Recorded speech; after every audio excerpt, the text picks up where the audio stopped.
السلام عليكم اخواننا، شلونكم؟ شلون الصحة والاحوال؟ من طلع الحمامات.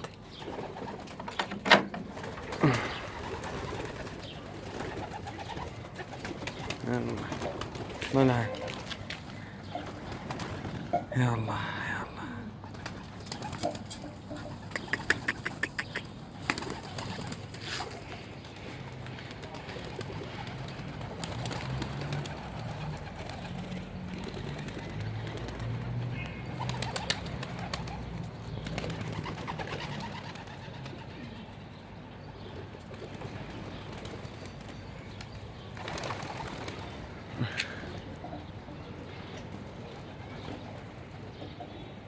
هاي دا من تطلع هنا، اول ما تطلع يجي يعني الطيور.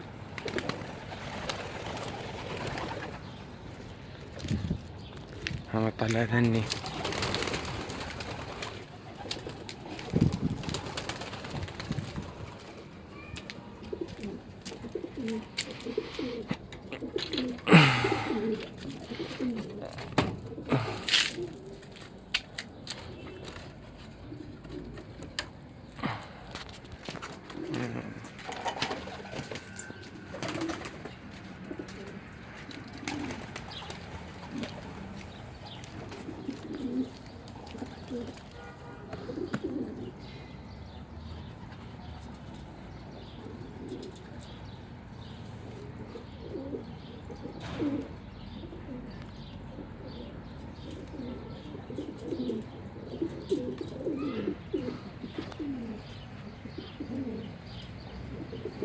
يتقاربن.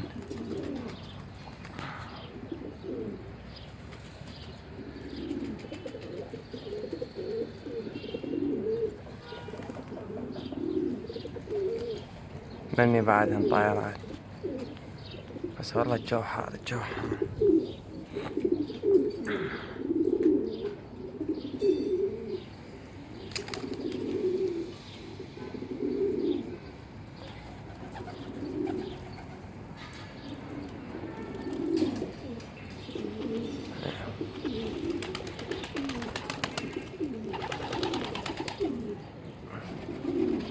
صراحة يحطن.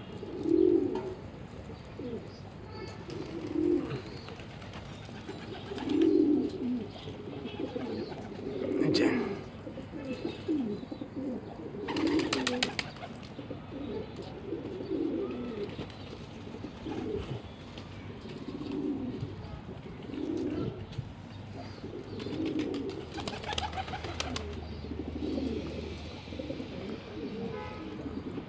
هذا صاحبنا، عنده زوج حمر مال بغداد، وعنده زوج تور ينشهن يوميا.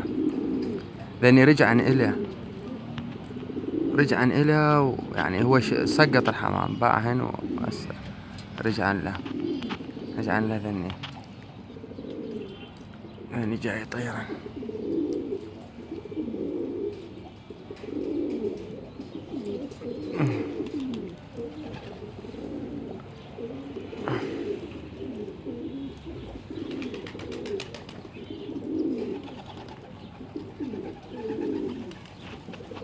محطن.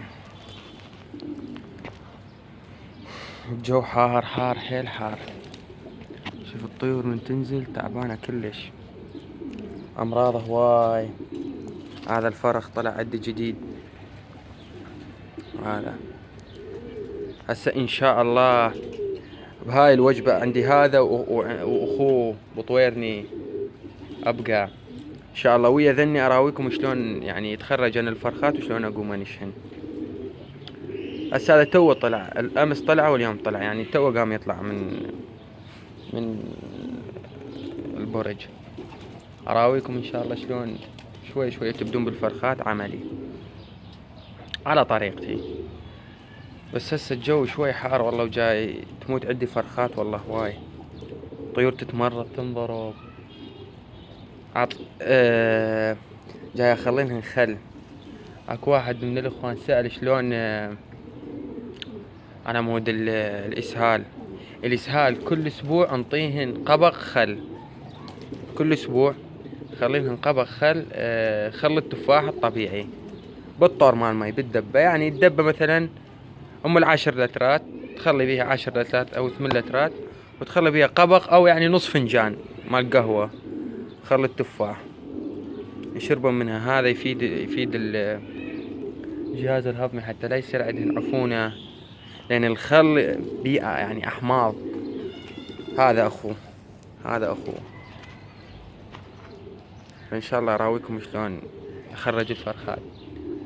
الخل بيه احماض حتى يمنع العفونة مالت الاكل ببطن الطير، ويمنع الاسهالات. فتعطيهن خل كل اسبوع مرة او بالاسبوع مرتين، يعني مثلا اثنين وخميس تخلي لهم بالطور مال مي نص فنجان خل التفاح الطبيعي. يعني شي طبيعي مفيد، يعني حتى اذا ما يفيدهم ما يضرهن، بس هو يعني كلش مفيد. وانا مستخدمه ويا الليمون والثوم. الخل كلش مفيد، يمنع التعفنات اللي تصير ببطن بالحوصلة مال الطير. يعني الاكل بالصيف يعني شوف هذا صار ازرق يلعب.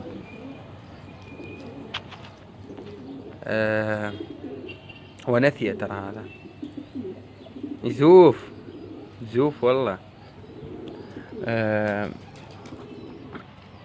ياكل الرمل حتى من الصيف للأكل، يعني يتعفن بحوصلتهن ويسبب إسهالات. تكرمون هاي الشغلات.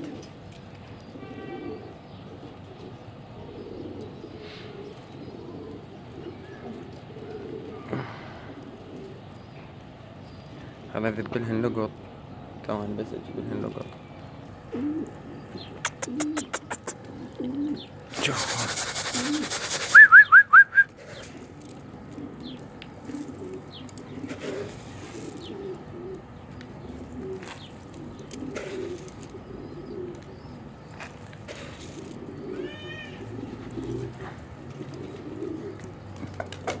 أنا أعلفهن حنطة وشعير. حنطة وشعير، بس الشعير قليل يعني أقل من الحنطة. وبالشتاء مخبوط، بالصيف حنطة وشعير. ولو أنا هم ما أحبذ المخبوط يعني هواي، لأن حتى المخبوط بالشتاء بنجيب لهم مخبوطة خبطة حنطة، لأن المخبوط بيه ذرة وهاي الشغلات شوية مرات تأذي الطير.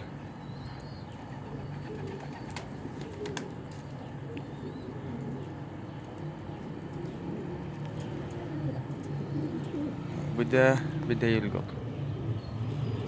ولا مرة مرتين ثلاثة شوي يقوم يصعد شوي أول شي يقوم يصعد للستارة وينزل شوي يقوم ياخذ داير وحدة، هو يقوم يحفظ المكان شوي.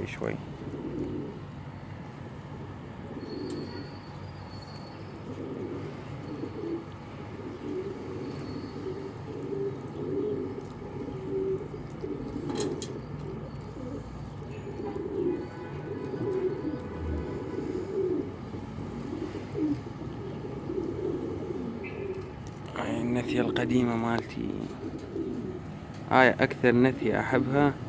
هاي النثية حتى موالفة عليها، تجي من بين رجليها تاكل مرات. تشوفونها ناعمة يعني تقولوا مو خوش نثية، بس قوية كلش. ونص الفرخات منها هذا الأبقع، وهاي هي الطير راسها أعوج، وذنيك الاثنين الطواير. تقريبا 6 فرخات مطلعة عندي من فرخات. هذا يوم راح ورجع لي مبتور ابنها. هذا أخو المبتور رجع لي ابنها.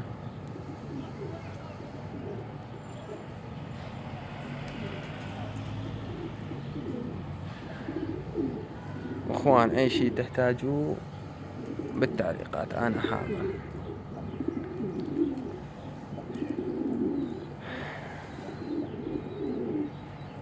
لاني طائرات، بس والله الجو حار خطية عليهم. يحطن وينشهن. يلا اخوان، مع السلامة.